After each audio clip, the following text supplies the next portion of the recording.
नमस्कार। एसटिभी च्याटमा यहाँलाई हार्दिक स्वागत छ। म प्रकाश गिरी।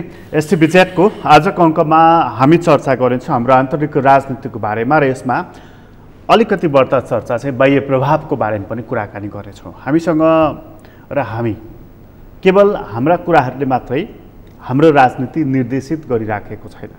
हाम्रो राजनीतिलाई बाहिरी प्रभावले उत्तिकै धेरै निर्देशित पनि गरिरहेको छ, प्रभाव पनि अर्थात् कम्पन पनि ल्याइराखेको छ। अहिले दक्षिण एसियाकै राजनीति अझ एसियाकै राजनीति हेर्ने हो भनेदेखि हलचलपूर्ण रहेको छ। अफगानिस्तानको केसले गर्दाखेरि अब विश्व राजनीतिमा नै यसको असर पर्ने देखिएको छ। त्यसको असर नेपाललाई चाहिँ कुन प्रकारले पर्नेछ? नेपालमै हेर्ने हो भनेदेखि अघिल्लो सरकार बदलिएर नयाँ सरकार बनेको छ जसले मन्त्री परिषदलाई समेत पूर्णता दिन सकिरहेको छैन र गठबन्धनकारी राजनीतिक दलहरू अलमलमै देखिएका छन्। संसदको अधिवेशन अन्त्य गरिएको छ, अध्यादेश ल्याउने चर्चा रहेको छ, पार्टी एकताको लागि केपी ओलीको अपिल आइरहेको छ।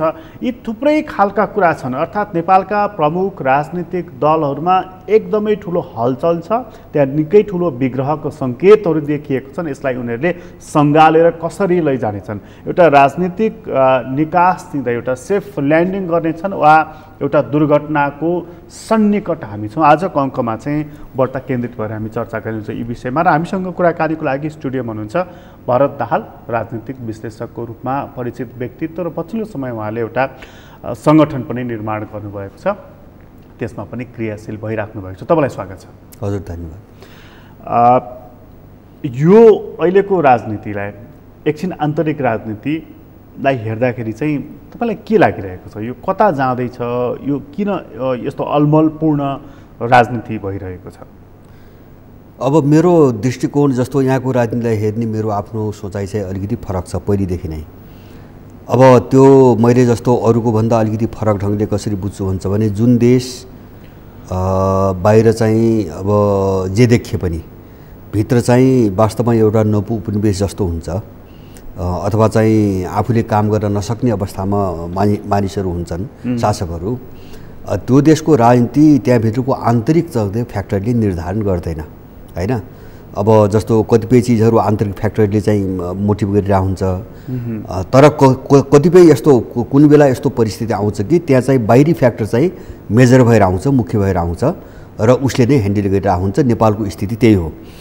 अब त्यसकारणले जस्तो यहाँ जो हामीले अलमल देख्छौँ नि, यो अलमल चाहिँ यिनीहरूका बिचको अलमल होइन। भनेपछि यहाँका आन्तरिक शक्तिहरू जो छन् पार्टी हो, यहाँका जो यिनीहरू डिसाइसिभ छैन, यिनीहरू निर्णय छैनन्। जस्तो शेरबहादुरको सरकार बनिसकेपछि पनि जुन अनिश्चितता, जस्तो सरकारी विस्तार हुन सक्ने स्थिति छैन। अब उनीहरूले तपाईँको फेरि चाहिँ दल फोड्ने चाहिँ अध्यादेश ल्याउने तयारीमा लागे। अब हिजो त्यसरी केपी ओलीले ल्याउँदाखेरि त्यो त अलोकतान्त्रिक होइन, एकदमै चाहिँ तपाईँको पश्चगामी भन्ने विरोध गर्ने यिनै हुन्। अब यिनले त्यो प्रस्ताव ल्याउन थाले। यसले के बुझाइरहेछ भन्छ भने त्यो दल फोड्ने तपाईँको प्रस्ताव न केपी ओलीको हो न शेरबहादुरको हो। त्यो माग चाहिँ त्यो आवश्यकता अरू कसैको हो। त्यसकारणले जो आए पनि यिनको त्यो कमन एजेन्डा बन्न पुगिरहेको छ, होइन? जस्तो हिजो ओलीको पालाको विरोध गर्ने मान्छेले त नल्याउनु पर्ने, तर त्यसैले अझ चाहिँ त्यसलाई चाहिँ खुग्लो बनाएर ल्याउनु खोजिरहेको छ। भनेपछि आवश्यकता अरू कसैको हो। जस्तो चाहिँ बाह्रबुद्धीमा हामी देख्यौँ नि, बाह्रबुद्धीमा चाहिँ तपाईँको कोही जनवादी थियो, बाह्रबुद्धीमा आउनुभन्दा अगाडि कोही चाहिँ बहुदलीय जनवादी थियो, अब कोही चाहिँ चर्को चाहिँ नयाँ जनवादी थियो, कोही प्रजातान्त्रिक समाजवादी थियो। तर बाह्रबुद्धे पछि आउँदाखेरि के भन्छ भने एजेन्डा त सबैका के भयो भन्छ भने यिनका घोषणापत्रमा हुँदै नभएका कसैका, होइन? सङ्घीयता, धर्मनिरपेक्षता आदि इत्यादि। अब 65 सालपछि गणतन्त्र जो यिनको चाहिँ औपचारिक घोषणापत्रमै छैनन्। भनेपछि अब हामीले त्यो बेला पनि हेरेको हो, होइन? अब त्यो प्रवृत्ति अहिले पनि जारी छ, अहिले पनि त्यही देखिरहेका छौँ। त्यसैले गर्दाखेरि अब यो अलमल के हो भन्छ भने जस्तो विश्वको परिस्थिति अब सामान्यतः ग्लोबल रूपमा, वैश्विक रूपमा र त्यसमा पनि विशेष गरिकन दक्षिण एसियाको वरिपरि जसरी विकास भइरहेछ त्यसले यिनीहरूलाई चाहिँ कदम कदममा हेरेर अगाडि बढ्नुपर्ने एउटा बाध्यता सिर्जना गरेको छ, होइन? सिर्जना गरिरहेको छ। जस्तो म तपाईँले एउटा उदाहरण दिउँ।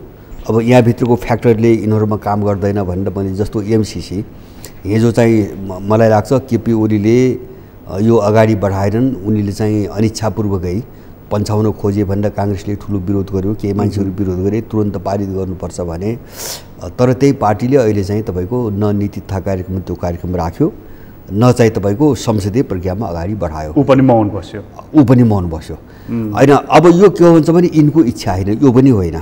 होइन, जस्तो मैले अध्यादेशको कुरा गरेँ, त्यस कारणले यिनीहरू सबै बाहिरबाट चलिरहेछन्। बाहिर भनेको कति बाहिरबाट चलिरहेका छन्? होइन, अब जस्तो नेपालको भू राजनीतिमा हस्तक्षेप गर्ने, हात हाल्ने जुन शक्तिहरू हुन्, ती शक्तिहरूको चाहिँ तपाईँको पक्षको सन्तुलन कसरी अगाडि बढिरहेको छ।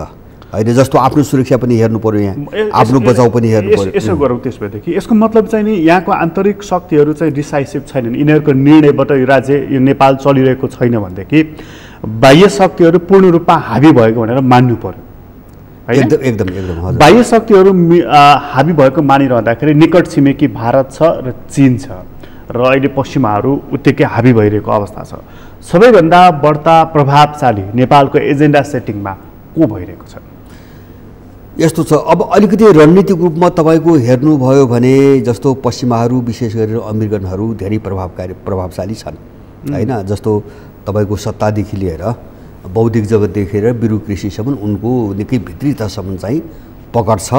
त्यो के कारणले भन्छ भने एनजिओहरूको कारणले, एनजिओहरू मार्फत चौतर्फी जो उनले लगानी गरे नि, त्यस कारणले उनले चारैतिर मान्छे किनेर बसेका छन्।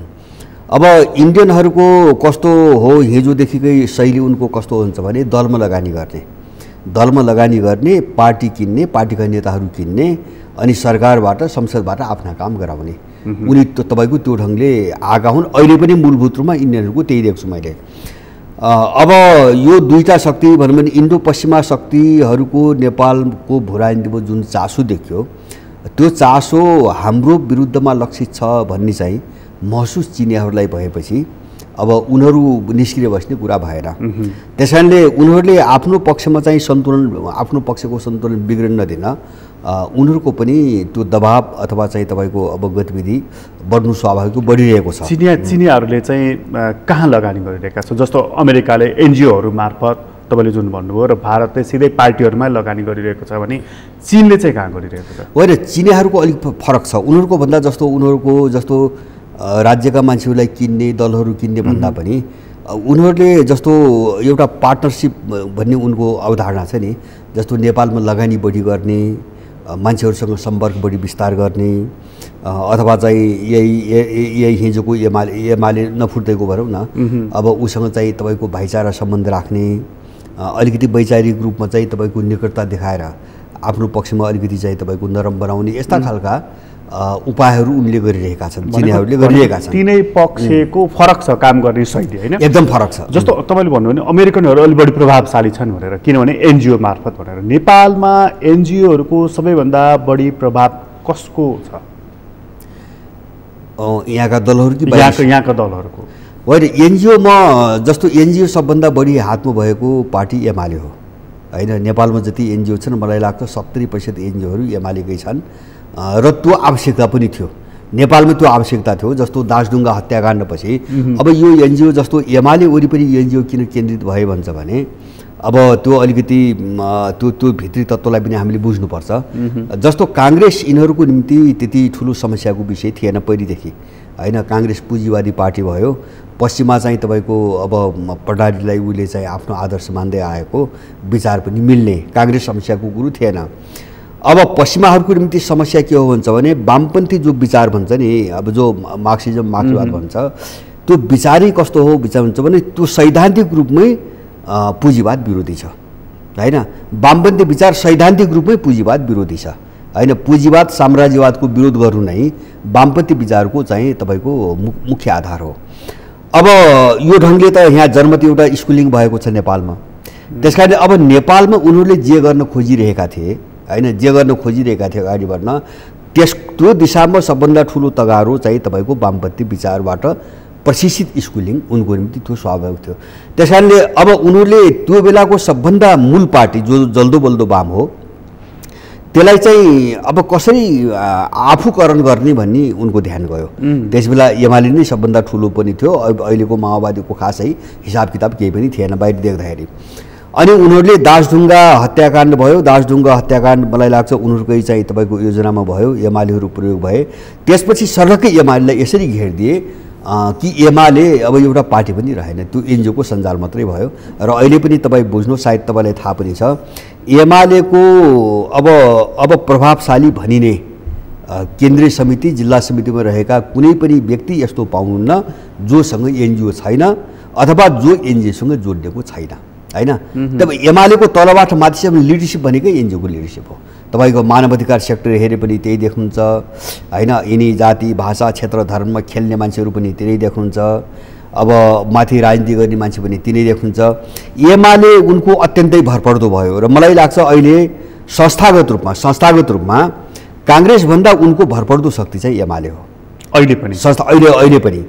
त्यसपछि उनको स्टेप कहाँ गयो, मैले त्यो वामपन्थी विचारलाई मार्नको निम्ति उनले चालेको कदम, अब एमालेलाई सिधाइसकेपछि उनीहरूले त्यसपछि माओवादीमा हात हाले, किन अर्को किता बाँकी थियो, अर्को एउटा फेरि उग्रधार थियो, यो उग्रधार माओवादी एमाले नरम हुँदै गयो हैन। उग्रता ऊ संसदीय प्रक्रियामा आएको, यो चर्का कुरा गर्ने, यिनीहरू चर्का कुरा गर्ने, अनि यसलाई समाप्त पार्नकै निम्ति चाहिँ तपाईँको त्यो युद्ध अर्गनाइज गरे, उनीहरूले सङ्गठित गरे, त्यो प्लानिङ गरेपछि एक सेकेन्ड, युद्ध अर्गनाइज गरे भने माओवादीको आन्दोलनको डिजाइनर पनि होइन। यस्तो अब डिजाइनर नभएको भए होइन, यो त मलाई लाग्छ यो हामीले कुनै सबुत प्रमाण खोज्नुपर्ने चिज होइन। मलाई के लाग्छ भन्छ भने त्यो डिजाइन उनीहरूको नभएको भए त्यो इन्डियाले 10 वर्ष चाहिँ दिल्लीमा चाहिँ तपाईँको त्यो चाहिँ तपाईँको के अरे चाहिँ ज्वाइँ जस्तो पालेर चाहिँ किन राख्यो अथवा किन बस्न दियो, होइन। नर्वेले त्यत्रो लगानी किन गर्यो, पश्चिमा मिसनरीहरूले त्यत्रो पैसा खर्च किन गरे,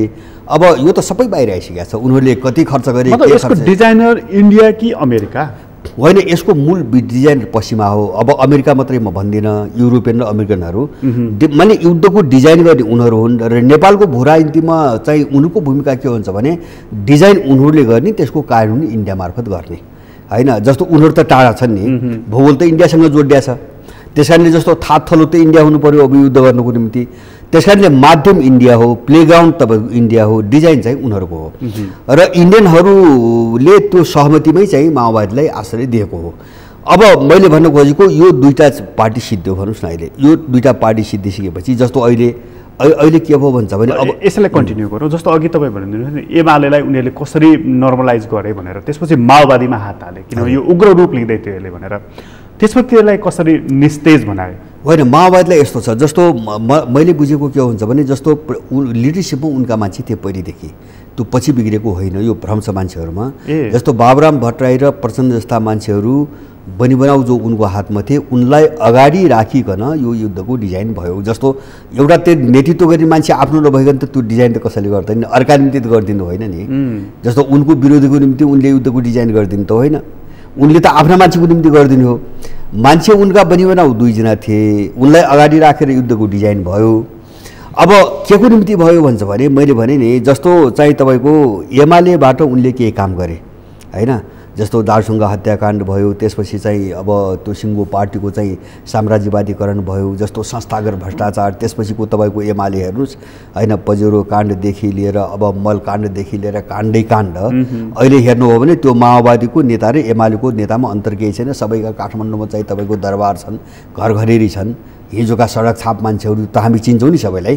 भनेपछि उनीहरूले सिस्टमेटिकली, किन एनजिओले एउटा सिस्टम विकास गरिदिएको हुनाले उनले विधि र पद्धति पुर्याएर मान्छेले देख्न नसक्ने लुटे।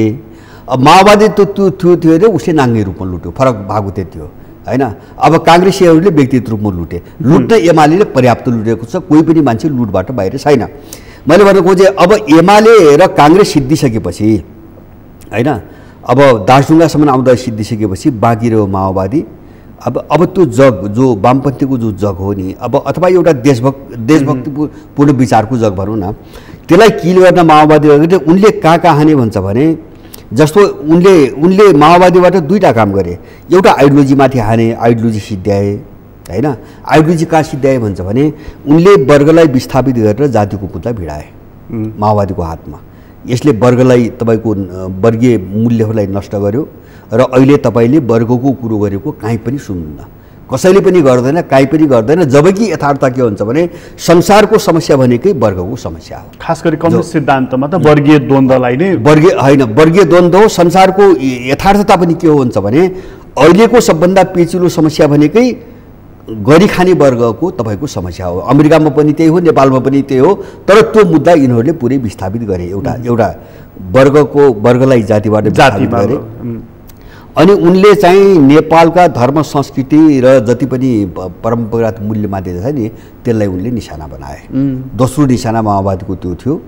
र अब जातीय चाहिँ तपाईँको कुरो मार्फत उनको जोड कहाँ हुन्छ भने एउटा राष्ट्रिय पहिचान समाप्त पार्ने, मैले भने सभ्यता संस्कृतिमाथि जो आक्रमण गरेँ नि, एउटा राष्ट्रिय पहिचान समाप्त पार्ने, एउटा सामाजिक सम्बन्ध समाप्त पार्ने। जस्तो वर्गलाई विस्थापित गरेर जो जातिको मुद्दा ल्याए नि त्यसका पछाडि कुरो किन भन्छ भने समुदायले टुक्र्याउने कुरा थियो। समस्या क्लासमा थियो, कास्टमा लगे। त्यसको कारण के हुन्छ भने समुदायको बिचमा सम्बन्ध विच्छेद होस् र त्यो विदेशी खेल्ने चाहिँ पर्याप्त चाहिँ तपाईँको जमिन बनाओस्। त्यो मुद्दा चाहिँ नजानिकन होइन कि जानिकन डिजाइनमा होइन, नजानेर त भन्ने हुँदैन। म तपाईँलाई एउटा उदाहरण दिन्छु। यिनीहरू अहिले मात्र होइन, मैले भने 52 सालभन्दा धेरै अगाडि अब यो खलनायक जो माओवादीका खलनायक छन् नि, यिनी चाहिँ एकदम पश्चिमा र इन्डियनहरूले चाहिँ पालेका, मिसनमै नेपाल विरुद्ध पालेका मान्छे हुन् भन्ने कुरो म विश्वस्त कहाँ छु हुन्छ भने म दुईवटा घटना मात्रै भन्छु। म त्यो पार्टीमा रहँदासम्म सिङ्गो पार्टीभरि एउटा खतरनाक स्कुलिङ चाहिँ अब अहिले महसुस भयो हामीलाई। मैले 3टा उदाहरण दिन्छु। एउटा चाहिँ तामिल आन्दोलनलाई यिनीहरूले जहिले पनि राष्ट्रिय मुक्ति आन्दोलन भने। श्रीलङ्काको तामिल एउटा हामीभन्दा सानो देश बिचारा होइन, तपाईँको कसैलाई केही नबिरहेको देश। अब त्यो देशलाई टुक्र्याउन भनेर विदेशीले अर्गनाइज गरेको एउटा मुभमेन्टलाई उनले राष्ट्रिय मुक्ति आन्दोलन भने। त्यो पनि त्यहाँको बासिन्दा होइन, लगेर इन्डियाले लगेर जबरजस्ती यहाँ गरे जस्तो नागरिकता दिलाएर चाहिँ तपाईँको त्यहाँ राखेको शक्ति राष्ट्रिय मुक्ति आन्दोलन भने। अन्तिममा चाहिँ त्यो पूर्ण रूपमा युरोपियनहरूले मुभ गरेका रहेछन् भन्ने कुरो चाहिँ साबित भयो होइन। सबै नर्वेबाट लगानी भइरहेको साबित भयो। र अब श्रीलङ्का विभाजित हुने चाहिँ तपाईँको खतरामा आयो। किन भन्छ भने उनीहरूले नेपालमा पनि त्यही मोडल हो। अलिकति पछि आउँला। उनले जो पश्चिम एसियामा मध्यपूर्वमा जो इजरायल जन्माए नि, अब यो क्षेत्रमा ठ्याक्कै चाहिँ श्रीलङ्का विभाजित गरेर एउटा तामिल राष्ट्र निर्माण गरेर त्यसलाई आफ्नो चाहिँ स्टेसन बनाउने कुरा थियो उनीहरूको। अब चिनियाहरूको कारणले उनको त्यो योजना भताभुङ्ग भयो, तुहियो होइन। चिनियाहरूले जब यो बुझे नि अनि श्रीलङ्कालाई सघाएपछि तामिल आन्दोलन चाहिँ तपाईँको सिद्धियो। एउटा उदाहरण। दोस्रो उदाहरण, अहिले हामीले सिरियामा हेरिरहेका छौँ PKK भन्ने एउटा चाहिँ कुर्दी समूह छ होइन। अब्दुल्ला ओजेलान अब टर्कीको जेलमा छन्, धेरै वर्ष भयो। अब उनी एकदमै क्रान्तिकारी महान PKK भनेको महान क्रान्तिकारी चाहिँ तपाईँको टर्की सङ्गठन हो र अब्दुल्ला ओजेलान एकदम महान क्रान्तिकारी हुन्। त्यो म हिजो यो पार्टीमा बस्दासम्म हामीले प्रशस्त चाहिँ तपाईँको स्कुलिङ चलायौँ, किन पार्टीको लाइन थियो। अब अहिले के देख्यो भन्छ भने जस्तो टर्कीले PKK माथि आक्रमण गरिरहेछ, सिरियाले आक्रमण गरिरहेछ, कारण के त भन्दाखेरि अमेरिकाले बोकिरहेछ। टोटली PKK भन्ने त्यो समूहलाई सुरुदेखि अमेरिकाले बनाएर अगाडि बढाएको रहेछ। हामीलाई चाहिँ महान क्रान्तिकारी समूह भन्ने चाहिँ तपाईँको जिन्दगीभरि पार्टीभित्र पठाए। जस्तो सूचना त हुँदैन थियो अहिलेको जस्तो, सामाजिक सञ्जाल नेट छ र पो सबै बुझ्यौँ हामीले होइन। पहिले त उही पार्टीले लेखेर पठाउने सर्कुलर र अरू उपाय त केही पनि थिएन, यो सुविधा थिएन। दोस्रो कुरा। तेस्रो कुरा म एउटा उदाहरण दिन्छु। रिम भन्ने एउटा चाहिँ माओवादलाई, तथाकथित माओवादलाई मान्ने समूहहरूको एउटा सङ्गठन रिम भन्ने एउटा सङ्गठन थियो। त्यसको मुखिया चाहिँ एउटा अमेरिकी बब अभाकियन भन्ने एकजना अमेरिकी। अब उनलाई यसरी प्रस्तुत गरियो कि त्यो चाहिँ तपाईँको झन्नै अहिलेको युगको माओ सेतुङ हो। अहिलेको उसको माओ सेतुङ हो। उसको एकलौटी रिममा एकलौटी हुँदा त उसले के गर्यो भन्छ भने जसले चाहिँ मार्क्सवाद लेनिनवाद माओवाद भन्ने शब्दसम्म कोड गरेर मान्दैन त्यसलाई रिमबाट निकाल्ने, जसले तुरुन्तै युद्ध सुरु गर्दैन त्यसलाई रिमबाट निकाल्ने अभियान पनि चले, निकाल्ने पनि धेरै मान्छे निकाल्ने। अनि यो माओवादी सिद्धियो, जस्तो पेरुको आन्दोलन सिद्धियो होइन, गोन्जालो गिरफ्तार भए, पेरुको मुभमेन्ट सिद्धियो, यहाँको माओवादी सिद्धियो। अनि जस्तो टर्कीमा चाहिँ अब्दुल्ला ओजेलान गरेर उचालिरहेको थिए, टर्कीको PKK को आन्दोलन सिद्धियो। सबै भताभङ्ग भएपछि त्यो मान्छेले त्यो बब अभाकियन भन्ने मान्छेले अब यो 2-3 वर्ष अगाडि के गर्यो भन्छ भने यो कम्युनिस्ट मुभमेन्ट चाहिँ अब परिस्थिति बदल्यो अब फरक ढङ्गले जानुपर्छ भनेर पुरै विकृत बनाएर यी माओवादीको जस्तो यहाँको माओवादी जस्तो विकृत बनाएर एउटा चाहिँ तपाईँको थेसिस लेख्यो किनभने पनि उसको काम पुग्यो होइन। त्यहाँभित्र घुसेर पदभ्रष्ट बनाएर छिन्नभिन्न बनाउँथ्यो, उसको काम पुग्यो, उसले आफ्नो मुखुन्डो देखायो। अब यस्तो धेरै देखियो यहाँ होइन। यो काम त प्रचण्ड बाबुरामले तपाईँको 52 साल होइन त्योभन्दा धेरै पहिलेदेखि गरिरहेको थिए भनेपछि यिनी कसका मान्छे थिए मैले भन्न खोजेको होइन। यो सबै काम माओवादीबाट गर्यो र अहिलेको स्थिति के हो भन्छ भने अब एमाले र माओवादीभित्र तल कार्यकर्तामा धङधङी छ अझै बाँकी। एमाले र त्यो मोटामोटी माओवादीभित्र अहिले साम्राज्यवादको विरोध गर्ने भन्ने चेतना यति कमजोर भयो कति चाहिँ स्खलित भयो भन्ने कुरा एमसीसी प्रकरणमै देखिन्छ। अहिले एमसीसी प्रकरणमा देखिन्छ यो मिसनको निम्ति यिनी उठाइएका कोही पछि चाहिँ जस्तो कसैलाई मारेर चाहिँ तपाईँको कब्जा गरेका ग्याङहरू भए एमाले जस्ता, कोही चाहिँ सुरुदेखि मिसनमा उठाएका ग्याङहरू भए। अब यो चिजले गर्दाखेरि चाहिँ तपाईँको यिनीहरू चाहिँ एउटा वामपन्थी एउटा चाहिँ उसमा चाहिँ धेरै पहिलेदेखि चाहिँ अलग भइसकेका हुन्। तर दुवै पक्षले त्यो एमसीसीलाई चाहिँ मौन राखे नि, जस्तो अहिलेको गठबन्धनले पनि मौन राख्यो, अघिल्लो गठबन्धनले पनि मौन राख्यो। हुन त प्रधानमन्त्री त्यति बेला ओली हुँदाखेरि नै यसमा खराबी के छ र भनेर संसदले पनि भाषण गर्नु उहाँले पास गर्नुपर्छ भनेर, अरूले पनि त्यही ढङ्गका कुराहरू गरे, कङ्ग्रेसले त पास गर्नुपर्छ भनेर कुरा नै गर्यो, सम्झौता गर्ने यो पक्ष रह्यो। यो दुवैले मौनता चाहिँ किन साथिरहे त? होइन, मौनता बाध्यता हो। मौनता भनेकै के हो भन्छ भने हो यिनीहरूले कति स्पष्ट बुझेका छन् भन्ने कुरो तपाईँको त्यही भनाइले बुझिन्छ। जस्तो मौन किन रहे त भन्दाखेरि अब समर्थन गर्ने अब त्यो गर्नै नहुने खालको छ, देशै बेच्ने कुरा छ। अब मौन तपाईँको रहने अब जसले प्रस्ताव ल्याएको छ ऊ यिनको मालिक हो होइन। अब विरोध गर्ने आफूलाई जसले यहाँसम्म ल्याइरहेछ उसको एजेन्डा हो, समर्थन गर्ने यिनको केही पनि बाँकी रहेन। त्यस कारणले अहिलेको विरोधाभास उनले भोगिरहेको विरोधाभास के हो भन्छ भने समर्थन गर्ने उनीसँग तलको ग्राउन्ड रहन्न, अब जनमत रहन्न होइन। अब 2-4 दिनको चाहिँ तपाईँको मजा हो, उनको भोलि पार्टी पनि बन्ने स्थिति हुँदैन। अब त्यो जोखिम बन्न पनि सकिरहेका छैनन्। अब समर्थन नगर्ने हो भने तपाईँको उसले छोड्दैन होइन। यहाँसम्म ल्याएको त उसैले हो नि, प्रचण्ड बाबुरामलाई यहाँसम्म चाहिँ तपाईँको प्रधानमन्त्री बनाएको त त्यसैले हो होइन।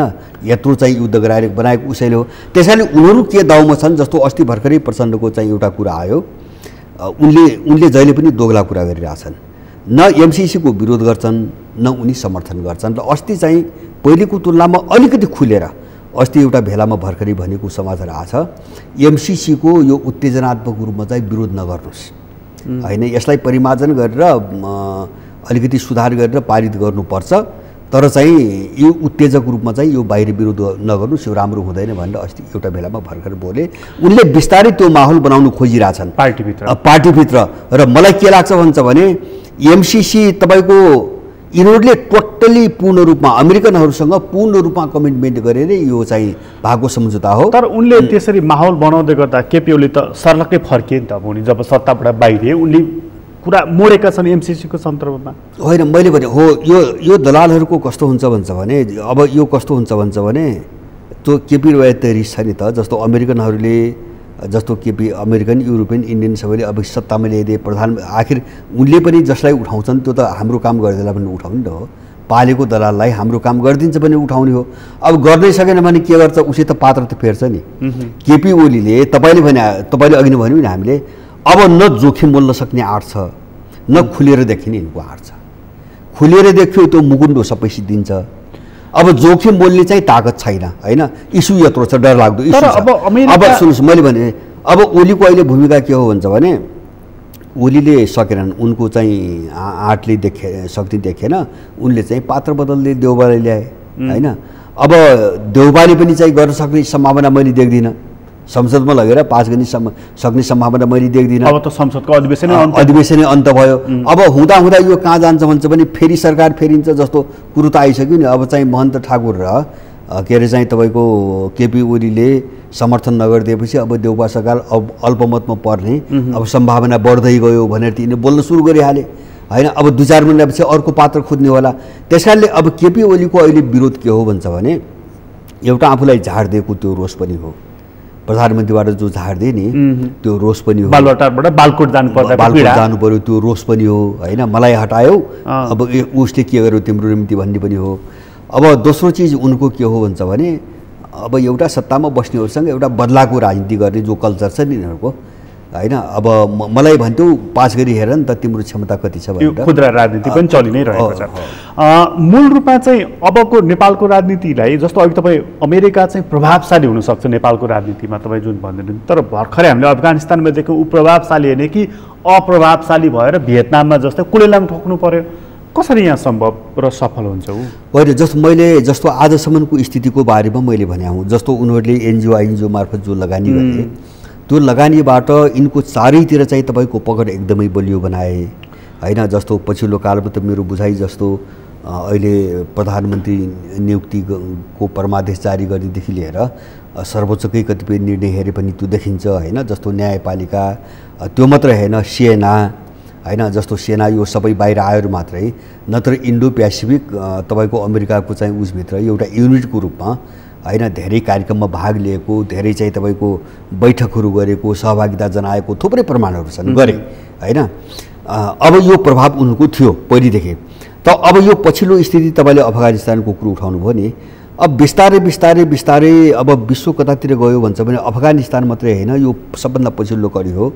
मैले 7 वर्ष यताका सबै घटनाहरू चाहिँ मोटामोटी हेरेर मैले के अनुमान गर्छु भन्छ भने अमेरिका अब चाहिँ विश्वको राजनीतिमा निर्णायक चाहिँ तपाईँको भूमिका खेल्न सक्ने सामर्थ्यबाट अमेरिका धेरै बाहिर गइसकेको छ अहिले, कमजोर हुँदै एकदमै कमजोर। जस्तो तपाईँको अथवा उसले पोलिसीमा मेजर डिपार्चर गर्यो अथवा उसले पोलिसी चेन्ज गर्यो, होइन पोलिसी चेन्ज होइन, ऊ चाहिँ अब चाहिँ धेरै कमजोर भयो। जस्तो तपाईँको जस्तो मैले भन्छु नि, जस्तो क्रिमियाको घटना 1, उत्तर कोरियाको घटना 2 जो वार्ता भयो नि, वार्ता मैले उत्तर कोरिया कहाँ भन्न खोजेको हुन्छ भने ऊ यति कमजोर आतंकित हुँदै गएको छ कि किम जोङ उनसँग वार्ता गर्न त अमेरिकी राष्ट्रपति त यहाँ आउनु पर्यो होइन। यिनीहरू उतातिर त गएनन्। माने त्यो चाहिँ जस्तो भेनेजुएला तेस्रो कुरा होइन, उनले सडकबाट राष्ट्रपति घोषणा गरे। बेलारुस चाहिँ तपाईँको चौथो घटना, युक्रेन 5औँ घटना, अथवा अफगानिस्तान भयो। अब बिस्तारै चाहिँ यो वर्षभित्र भने चाहिँ इराक भयो। माने जति पनि घटनाहरू मतलब ऊ कमजोर हुँदैछ एकदम। माने उनले जहाँ हात हाले जहाँ संलग्न छ नि सबै ठाउँबाट उनीहरू असफल भएर निस्किरहेछ। अफगानिस्तानमा चाहिँ नि उसलाई असफल पार्ने रुस र चीन दुईवटा फ्याक्टर देखिए नि होइन। त अब उसले खुद्रा कुराहरूलाई छोडेर यतातर्फ टार्गेट सोझ्याउँछ। अब अमेरिकाले त्यही गर्छ। जस्तो मलाई के लाग्छ भन्छ भने अब विश्वव्यापी रूपमा उसले जुन भूमिका खेल्थ्यो नि, अब आर्थिक कारणले पनि त्यो ठग्न सक्ने चाहिँ स्थिति देखिँदैन होइन। आर्थिक रूपले पनि उसको निम्ति महँगो भयो। कोरोना पछि उसको अर्थतन्त्र धेरै कमजोर पनि भयो। र दोस्रो अलिकति उसको अब यो कमजोरीको कारणले उसले जो चाहिँ छरिएर चारैतिर आफ्नो शक्ति राख्यो नि त्यो ठ्याक्न नसक्ने भएपछि अमेरिकनहरू अहिले चीनको वरिपरि नै केन्द्रित हुने रणनीतिमा आएका छन्। अहिले पछिल्लो रणनीति यो भनेको चाहिँ हाम्रो लागि खतराको कुरा हो। खतराको कुरा भयो। जस्तो अफगानिस्तानबाट जस्तो अब अहिले भएको सबै ठाउँमा हात हाल्दाखेरि नथेक्ने भएपछि अब यिनले प्राथमिकता त छुट्याउनु पर्यो होइन। सबै ठाउँमा नसक्ने भयो भने यिनको प्राथमिकता चीन हो होइन। चीन हो। अब हुन रुस पनि हो। जस्तो अब रुस चाहिँ तपाईँको सामरिक रूपमा मात्रै हो, चीन चाहिँ सामरिक र आर्थिक दुवै रूपमा हो होइन। त्यो मात्रै होइन, अझ त्यो पनि भन्छु सभ्यताको कोणबाट पनि चीन चाहिँ 3 कोणबाट समस्या छ उनको निम्ति। सभ्यताको कोण भयो, जस्तो यो त पूर्वीय सभ्यता भयो होइन, तपाईँको बजारको कोण भयो, त्यसपछि चाहिँ तपाईँको एउटा पावरको कोण भयो, राजनीतिक शक्तिको कोण भयो। त्यस कारण अब चीनका वरिपरि यिनीहरू केन्द्रित छन्।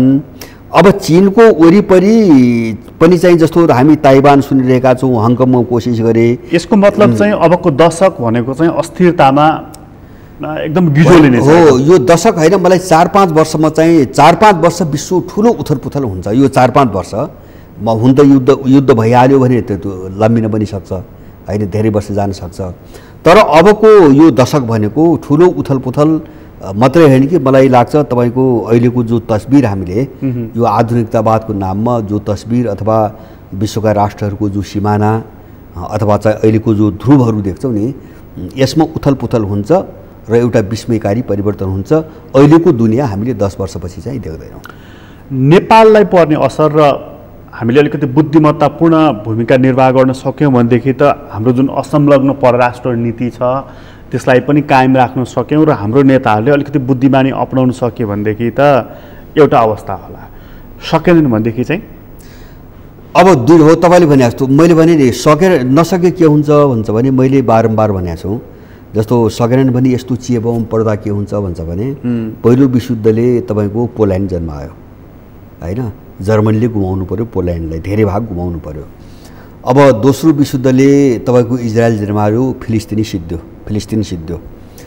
यस्ता घटनाहरू सबै ठुला युद्धमा हुँदै आएका छन्। नेपालले बेहोरिरहेको जोखिम त्यही हो। अब के हुन्छ भने तपाईँको नेपाल अफगानिस्तान भन्छन् नि, अफगानिस्तान होइन, नेपालको तपाईँको नक्सै रहन्न। यदि समयमै बुद्धि पुगेन भने नेपालको नक्सै रहन्न, नामेट हुन्छ। किन भन्छ भने अफगानिस्तान र सिरिया मात्रै बनाएर उनीहरूको काम हुँदैन यहाँ होइन। जस्तो त्यो भनेको के हुन्छ भने तपाईँको गृहयुद्ध गराउने होला, प्रारम्भिक चरणमा त्यो होला, त्यस्तो वातावरण आउला।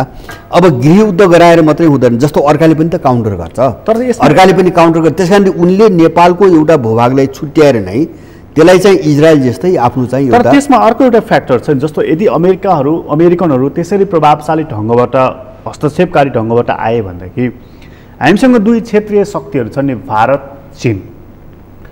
यिनीहरूले आफ्नो प्रभाव क्षेत्रमा तेस्रो शक्तिलाई आएर रजाइ गर्न त कहाँ दिन्छन् र? नै रजाइ गर्न दिँदैनन्। रजाइ गर्न त दिन त कुरै भएन। मैले भन्न खोजेको जस्तो देशको कुनै एउटा भूभाग उनीहरू टुक्र्याउन नै सफल भयो भने टुक्रिने खालको वस्तुगत अवस्था छ र नेपालको? होइन, यस्तो हो वस्तुगत, यस्तो हो तपाईँको वस्तुगत के हो भन्छ भने यो एउटा प्रक्रियामा त्यो मुभ उनले गरिरहेका हुन्छन्। यहाँका अहिलेका पार्टीहरू चाहिँ कतिपयले शङ्का गर्छन् जातीय राज्यको कुरा उठाएर विग्रह ल्याउने, त्यसबाट विभाजन। कतिपयले भन्छन् यो संहिताकै मुद्दा फेरि उचालिएर गएर विभाजन। त्यो लेभलसम्म जाने, त्यो लेभलसम्म निकृष्ट हरकत गर्ने नेतृत्व छ र नेपालमा? होइन, नै यिनले त गर्छन्, यिनको त विश्वासै गर्नु हुँदैन। यिनले गर्छन्, किन गर्दै आछन् नि, गर्दै आएको हुनाले गर्दैनन् भने त प्रश्नै उठाउनु हुँदैन। तपाईँले भने जस्तो संहिता जाति भाषा धर्ममा खेलेर अब यिनीहरू सक्दैनन्, किन नेपालीले बुझ्यो।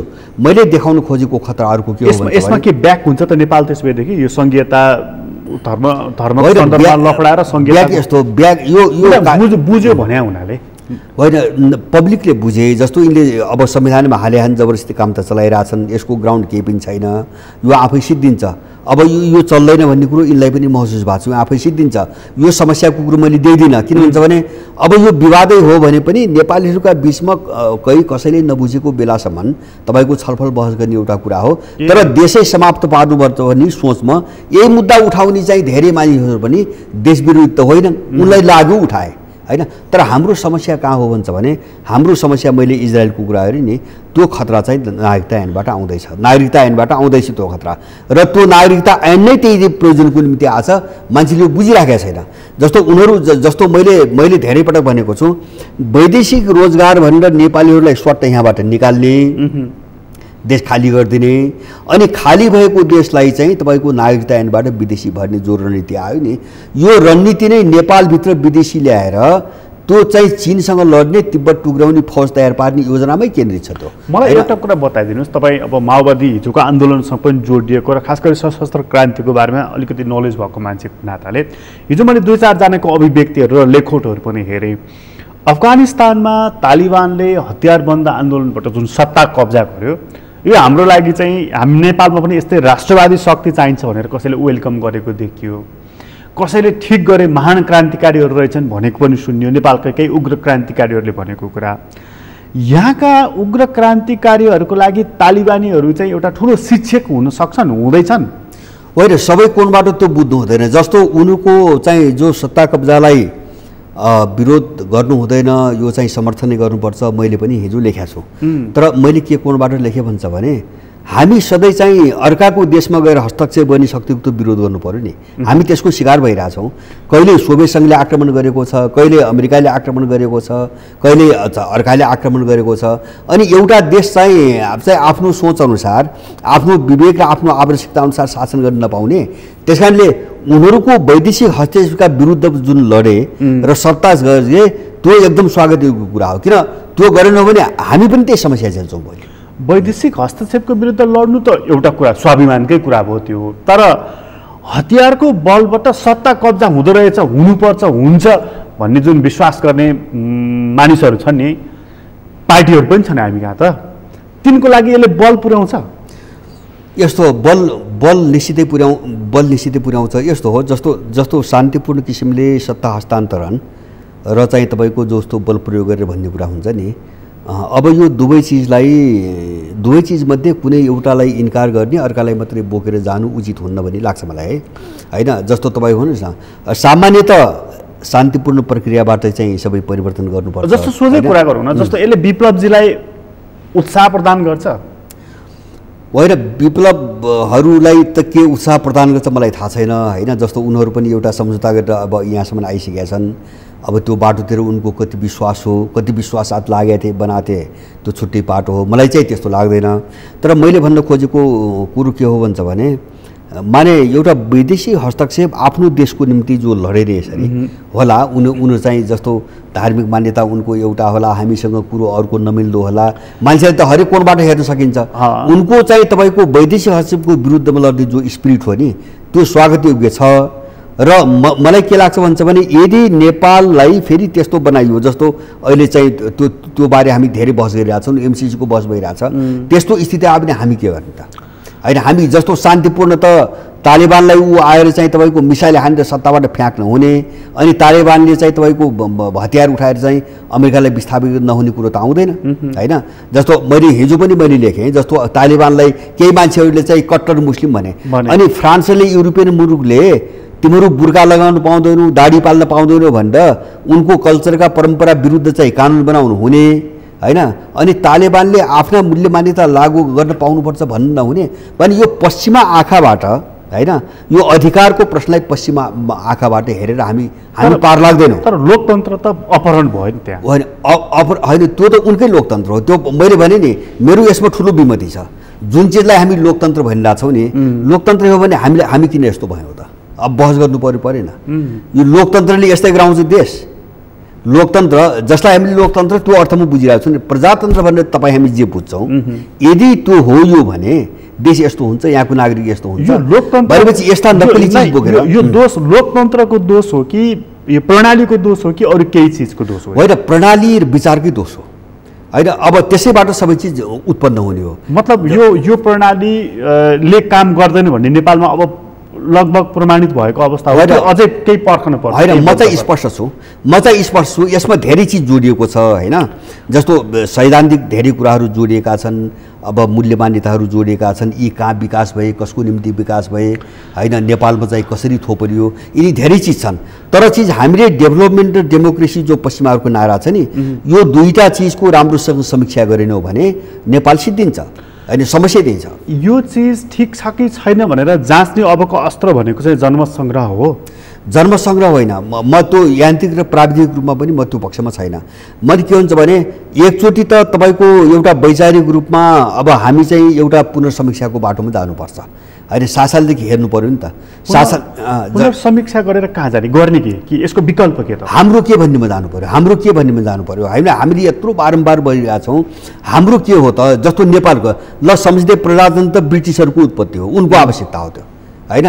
त्यहाँको राजा र पार्टीको बिचमा चाहिँ लडाइँ भयो, वर्षौँसम्म लडाइँ भयो, अनि एउटा सम्झौता गरे, सम्झौताको उपज हो सम्झिँदै प्रजातन्त्र, होइन? हामीले किन बोक्या? हाम्रो देशको चाहिँ आवश्यकता के हो भने हामी बहसमा किन गएनौँ? हाम्रो के हो त? हो त्यो बहसमा जानु नै हामीले त भनेको छौँ, हाम्रो दस्तावेजमा छ, त्यो छुट्टै च्याप्टरमा जाउँला। हामीले यो विषयमा धेरै कुरा गरेका छौँ। जस्तो चाहिँ राजा महेन्द्रले भनेको जस्तो माटो सुहाउँदो निर्दलीय पञ्चायती व्यवस्था होइन, पञ्चायती भन्ने कुरा होइन, तर माटो सुहाउँदै हुनुपर्छ। माटो किन भन्छ भने, संसारका सबै जस्तो अहिले तपाईँको विश्वको यो सङ्कट के हो भन्छ भने, यो सङ्कटै मतलब यो दलतन्त्र अभाव भएको भन्ने निष्कर्षमा तपाईँ पुग्नुभयो नेपालमा? हो, म अब दलतन्त्रै अभावै भयो पूर्ण रूपमा भन्ने पक्षमा अहिले म गइसकेको छैन। मैले यो जो दलीयता 7 सालपछि संसदीय प्रणालीको वरिपरि जो दलीयता आयो नि, यो अभावै सिद्ध भयो नेपालमा, अब काम लाग्दैन। अब बाँकी चिज के हो भन्छ भने, अब दलीयतालाई पुरै मैले निषेध त अहिले गर्न सक्दैन तुरुन्तै, किन चलिआएको प्रचलन यही छ। तर मेरो कुरो के हो भन्छ भने, प्रजातन्त्र भनेको दलीयता हो भन्ने यो भ्रम हो, हैन। दलीयता प्रजातन्त्रको पर्याय हो भन्ने चाहिँ तपाईँको यो ठुलो भ्रम हो। हामी यही स्कुलिङमा चाहिँ फसेका छौँ। मैले प्रजातन्त्र के बुझ्नु पर्यो भन्छ भने संसारमा राज्य व्यवस्था चाहिँ तपाईँको विकास भएको हजारौँ वर्ष भयो, 10,000 वर्ष भयो राज्यहरू बनेको हैन। सधैँ दल थियो त हैन, सधैँ दल थियो। जस्तो योभन्दा राम्रो प्रजातन्त्र कहिले थिएन संसारमा। संसदीय प्रजातन्त्रले अब यो ओखती होइन भन्ने निष्कर्ष हो भनेदेखि बाबुरामजीले भने जस्तो अब चाहिँ कार्यकारी प्रमुख चाहिँ निर्वाचित हुने त्यो चाहिँ होइन कार्यकारी। मैले भने तिनी प्राविधिक कुरा, मैले भने प्राविधिक र तिनी एक एकवटा इस्युका कुरा मात्रै भयो क्या। जस्तो मेरो कुरो के हो भन्छ भने जस्तो यो प्रतिस्पर्धात्मक शासन प्रणाली भन्छ नि होइन, त्यो के भनेको भने एकले अर्कालाई निषेध गर्ने भनेको, त्यो मैले भन्छु त्यो पश्चिमा थट हो। त्यही चिजले हामीले खायो। हामी प्रतिस्पर्धात्मक प्रणाली भन्ने चिज छोडेर हामी समन्वयात्मक एउटा प्रणालीतिर हामी किन गएनौँ? त्यो बहसमा हामी किन गएनौँ? त्यो प्रणाली चाहिँ के हो त? हो त्यो त बहसमा आउनु पर्यो नि त। त्यो हामीले भनिरहेको छौँ समन्वय जस्तो तपाईँ हामी बसेर तपाईँले देखेको चाहिँ के हो त? समन्वयात्मक प्रणाली भनेको हिजोको हाम्रो राजतन्त्र हो कि? राजतन्त्र होइन। शासन सत्ता चाहिँ तपाईँको देश बनाउने विकास गर्ने भन्ने चिज मिलेर गर्न सकिन्न। जो चाहिँ सत्तामा जान्छ चुनिएर जान्छ। अब त्यहाँ राजा कि राष्ट्रपति मेरो बहस त्यो हुँदै होइन होइन। अब त्यो त शासन प्रणालीको एउटा मोडेलको कुरा मात्रै भयो क्या। हामीले राज्य प्रणाली कस्तो बनाउने भन्ने हो। जस्तो प्रतिस्पर्धा मैले पश्चिमाहरूको कुन चिजप्रति मेरो चाहिँ विमति छ भन्छ भने राष्ट्र पनि उनको एउटा निषेधको प्रक्रियाबाट बन्यो। जातीय युद्धबाट राष्ट्रहरू बनेको छ हैन। त्यहाँ निषेध छ, राष्ट्र निर्माणमा पनि निषेध छ। बुझेँ मैले। तर पश्चिममा एकजना विद्वानकै भनाइ छ नि, प्रजातन्त्र चाहिँ उत्कृष्ट प्रणाली होइन, यो खराब प्रणाली हो। तर योभन्दा अर्को प्रणाली छैन, उत्कृष्ट छैन भनेर उनीहरू स्वयं भनिराखेका छन्। त्यो उनको निम्ति छैन होइन। हामीले त त्यसरी बुझ्नु भएन नि। जस्तो पश्चिमाहरू त्यो अभ्यासै कहिले पनि भएन, त्यसैले उनको निम्ति छैन। हाम्रो निम्ति किन छैन? हाम्रो निम्ति के छ त? यत्रो चाहिँ तपाईँको इन्डियामा यही हाम्रो कपिलवस्तुको चाहिँ जनपद भन्छ होइन। अब यत्रो चिज पढाइरहेछ। इन्डियाको 16वटा महाजनपद भन्छ होइन। त्यही युरोपतिर हेर्नुभयो भने तपाईँको एथेन्सको गणराज्य समाजको कुरा गर्छ होइन। अब अहिले भनेका उत्कृष्ट शासन प्रणाली त्यो हो भनेर पोलिटिकल साइन्समा पढाउँछ होइन। मैले भने 10,000 वर्षदेखि राज्यहरू चल्दै आछन्। कतै रामराज्यका कथा पनि हामीले पढिरहेछौँ। रामराज्य त पढेका छौँ नि, कतै भए पनि रामराज्य पढिरहेको छौँ। आखिर त्यो परिकल्पना त थियो नि त्यहाँ। भनेपछि हामी चाहिँ जस्तो मैले भने नि, अब जस्तो मैले तपाईँलाई उठाउनु खोजेको कुरो के हुन्छ भने विचारधारा।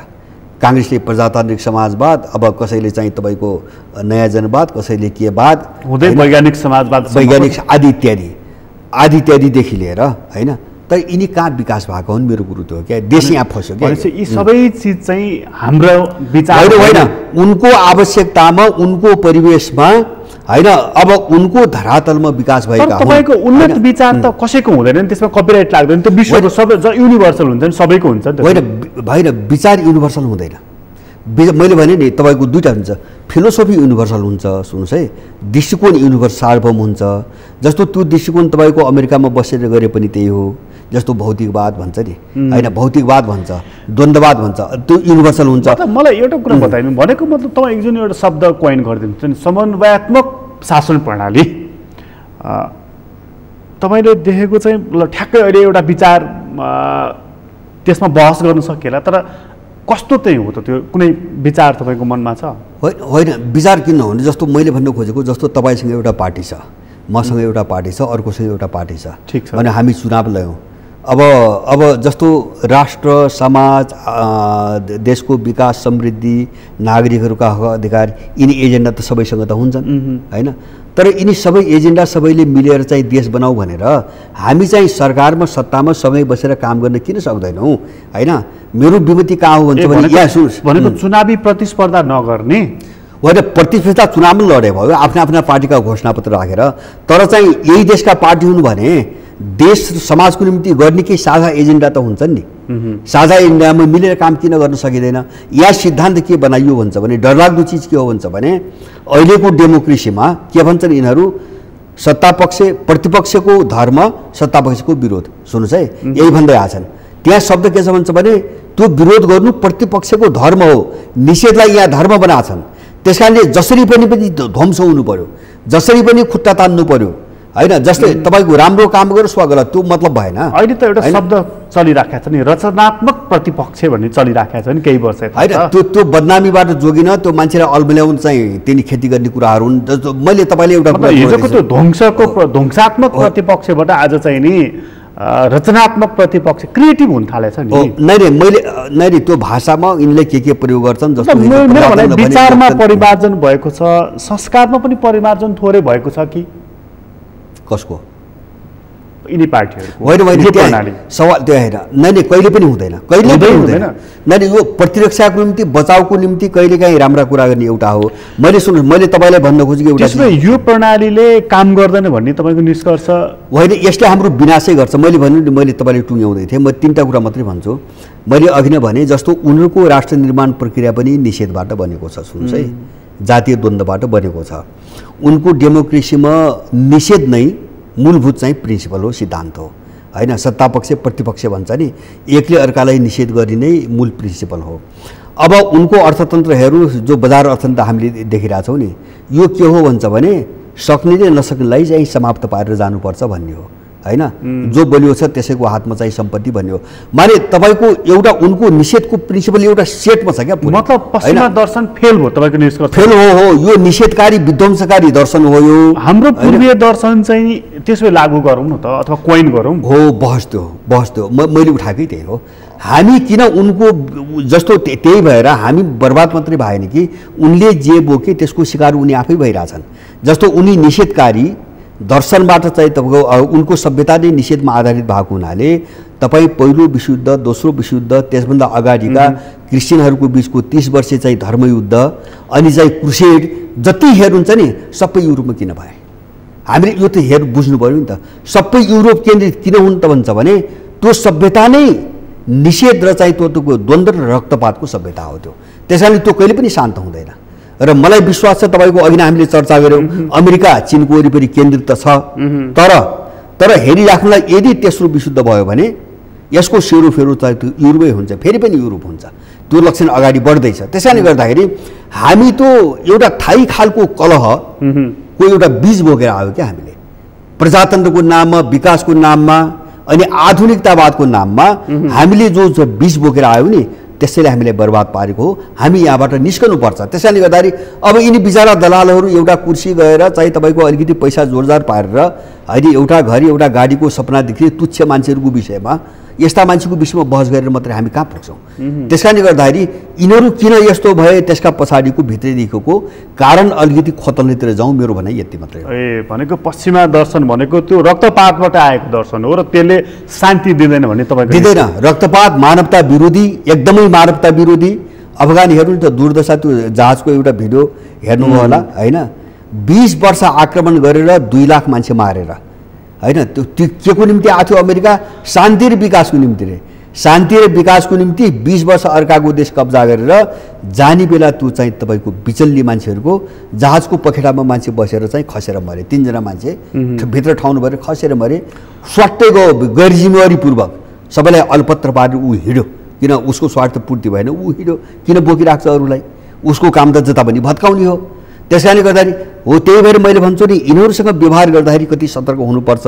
एमसिसीको चाहिँ त्यहाँ भएको कुरोको मात्रै विरोध होइन मेरो त, त्यहाँ लेखेको कुरो मात्रै होइन, उनको कल्चर, उनको सभ्यता, उनको मनोवृत्ति र अहिलेसम्म संसारमा उनले गरेको सारा हेरिकन चाहिँ हेरेर बोल्ने हो भने त उनलाई ल्याउने भनेको त देश सिद्ध्याउने मात्रै हो, अरू केही पनि होइन।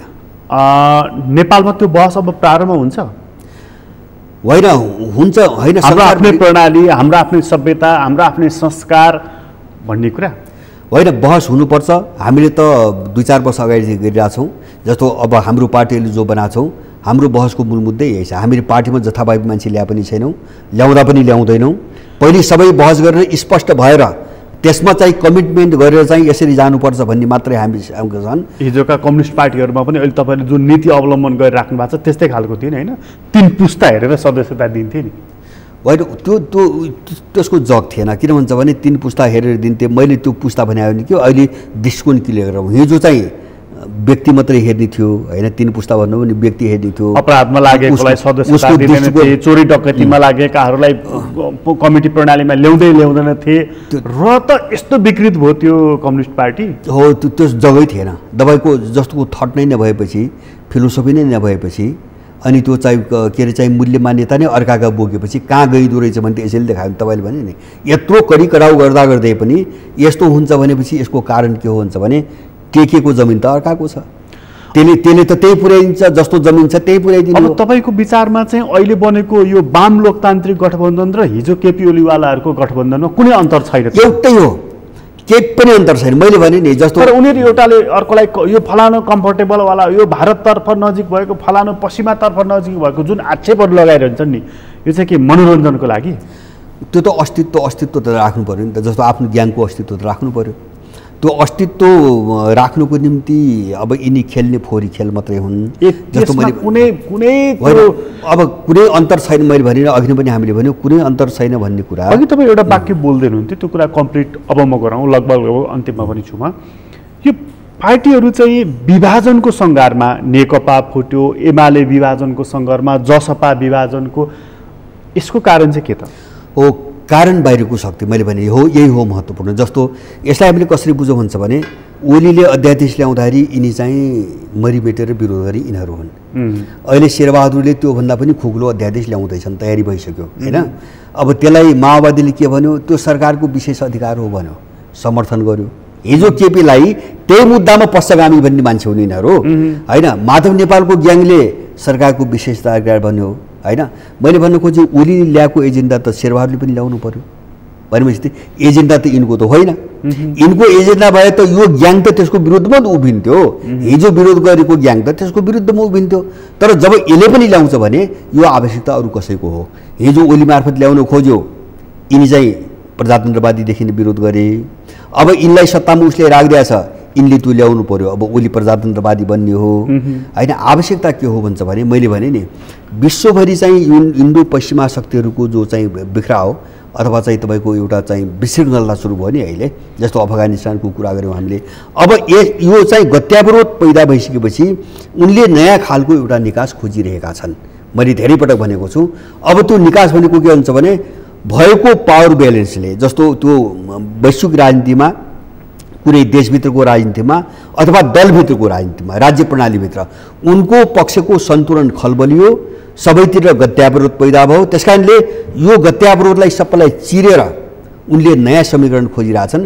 त्यसको निम्ति सबै दल उनले टुक्र्याउँछन्। किन भन्छ भने दल कस्ता भयो भन्छ भने राज्य पनि दल मात्रै होइन, दल कस्ता भयो भन्छ भने अब 10वटा देशको काम गर्ने ग्याङ छ त्यहाँ। दल पार्टी एउटा नाम छ, एउटा ग्याङले एउटा देशको काम गर्छ, अर्को निम्ति अर्काको काम गर्छ, सबै खाने गिरो हो।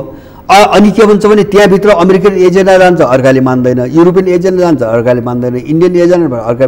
अब यो गत्यावरोधलाई कसरी खोलिन्छ भन्दा टुक्राइदिने, दल टुक्राइदिने। अनि जस्तो काङ्ग्रेस टुक्राउने, एमाले टुक्राउने, माओवादी टुक्राउने, मधेसवादी टुक्रियो, अब रापरपा टुक्रिन्छ, रापरपा पनि सबै टुक्रिन्छ। टुक्रिएर अमेरिकन तपाईँको एजेन्टहरू, काङ्ग्रेस पनि टुक्रिन्छ। शङ्कै छैन, मलाई चाहिँ शङ्कै छैन। अलिकति टाइम लाग्ला, मलाई शङ्का छैन। अनि के हुन्छ भने जस्तो सिआइएले पालेका चाहिँ ग्याङहरू, चारैतिरका ग्याङहरू उसले खेर्छ, युले पालेका ग्याङ खेर्छ, उसले खेर्छ, इन्डियनले पालेका ग्याङ खेर्छ र एउटा नयाँ खालको ध्रुव देखिन्छ, एउटा एलायन्स कोलिसन जस्तो एउटा। अब त्यहाँबाट उनले निकास खोजिरहेछन्। त्यसको निम्ति यहाँ विभाजन सुरु भएको हो। अनि यिनीसँग त के छ, जस्तो माओवादी र एमाले मिल्दाखेरि कुनै एउटा राजनीतिक मुद्दामा यिनको छलफल भयो, त्यो तपाईँ हामी देख्यौँ नि। छलफल कहाँ भयो त? किन राजनीति छैन, कहाँ छलफल गर्ने? भनेपछि यो अहिलेको कचपचले चाहिँ एमाले विभाजन हुन्छ त्यसैदेखि? एमाले विभाजन हुन्छ, एमाले। तर मैले भन्छु नि यिनीहरू सक्रिय रूपमा मिलाउनको लागि पनि रहेका छन् नि। होइन, यस्तो हो, त्यो सक्रियता उनले मिलाएर मिल्ने होइन, एउटा चिजले रोकिरहेको छ। मैले धेरै पटक भने जस्तो अब यो विभिन्न अपराधमा, जस्तो ओली, माधव नेपाल, झलनाथहरूको विभिन्न अपराधमा संलग्नता छ। अब झलनाथको त कति छ, माधव नेपाल चाहिँ ओलीको छ। जस्तो दार्चुङ्गा कसले गरायो भन्ने कुरो यिनी सबैलाई थाहा छ होइन। महाकालीको मुख्य खलनायक को हो भन्ने कुरो यिनले सबैलाई थाहा छ। त्यसकारणले अब यिनी जो फुटिसकेपछि यिनको सुरक्षा अथवा यिनको राजनीतिको एउटा ग्यारेन्टी गरिदिने खालको कुनै अन्तर्राष्ट्रिय वातावरण, अर्को शक्तिले वातावरण बनाउन नसक्दासम्म यिनी अल्झेका हुन्, नफुटेका हुन्। किन चुनौती ठुलो छ, किन यो कुरो त आउन सक्छ भोलि मदर भण्डारी कहिले मार्यो, जीवराज कहिले मार्यो भन्ने कुरो त भोलि निस्कन सक्छ। त्यस कारणले त्यसपछिको परिणामबाट जो जोखिम उठ्छ नि, त्यसबाट सुरक्षित हुने एउटा ग्यारेन्टी नभएको हुनाले यिनी अड्किएको हो। यिनी पार्टी एउटै राख्नुपर्छ भने टङ्गिएको होइन, होइन। एउटा त त्यहाँभित्रका मान्छे अल्मल्यायो नि, म एकतावादी हुँ, यो चाहिँ फुट्न खोलिया छ भनेर भोटरहरू तान्ने उनको आफ्नो कुरा भयो। पार्टीभित्रको मूल कारण चाहिँ यस्ता खालको अपराधबाट यिनीहरू त्रसित छन् भनेको। जुन दिन त्यसमा चाहिँ एस्योर हुन्छ कि केही पनि मुद्दा मामिला लफडा हुँदैन, त्यस दिन फुट्छन्। त्यस दिन फुट्छन्, नफुटिकन त उनको निकासै नआउने भयो नि, उनको निकासै ननिस्किने भयो। हो, त्यो कारणले गर्दाखेरि यिनीहरूको सबैको विभाजनको पनि त्यही भएर चाहिँ विभाजन हुन्छ। र नेपालको अबको एउटा चरण यो वैश्विक रूपमा तपाईँले अफगानिस्तान हामीले भन्यौँ यस्तै घटनाहरू, नेपालको अबको चाहिँ तपाईँको चरण कस्तो आयो भने नेपालको इतिहासमा हामीले अहिलेसम्म देखेको समयमध्ये सबैभन्दा अन्योलपूर्ण, सबैभन्दा अन्धकार, सबैभन्दा कष्टकर र पीडादायी अन्तिम चरण नेपालमा सुरु हुँदैछ। त्यसपछि यो सबै साफ हुन्छ भन्नेमा चाहिँ म विश्वस्त छु। तपाईँलाई धेरै धेरै धन्यवाद। धन्यवाद आदरणीय दर्शकबिन, तपाईँलाई पनि धन्यवाद। आज हामीले कुराकानी गऱ्यौँ भरत दाहालसँग। उहाँसँगको कुराकानी अहिलेलाई यति नै। एसटिभी च्याटबाट म प्रकाश गिरीलाई बिदा दिन सगरमाथा टेलिभिजन हेर्दै गर्नुहोला।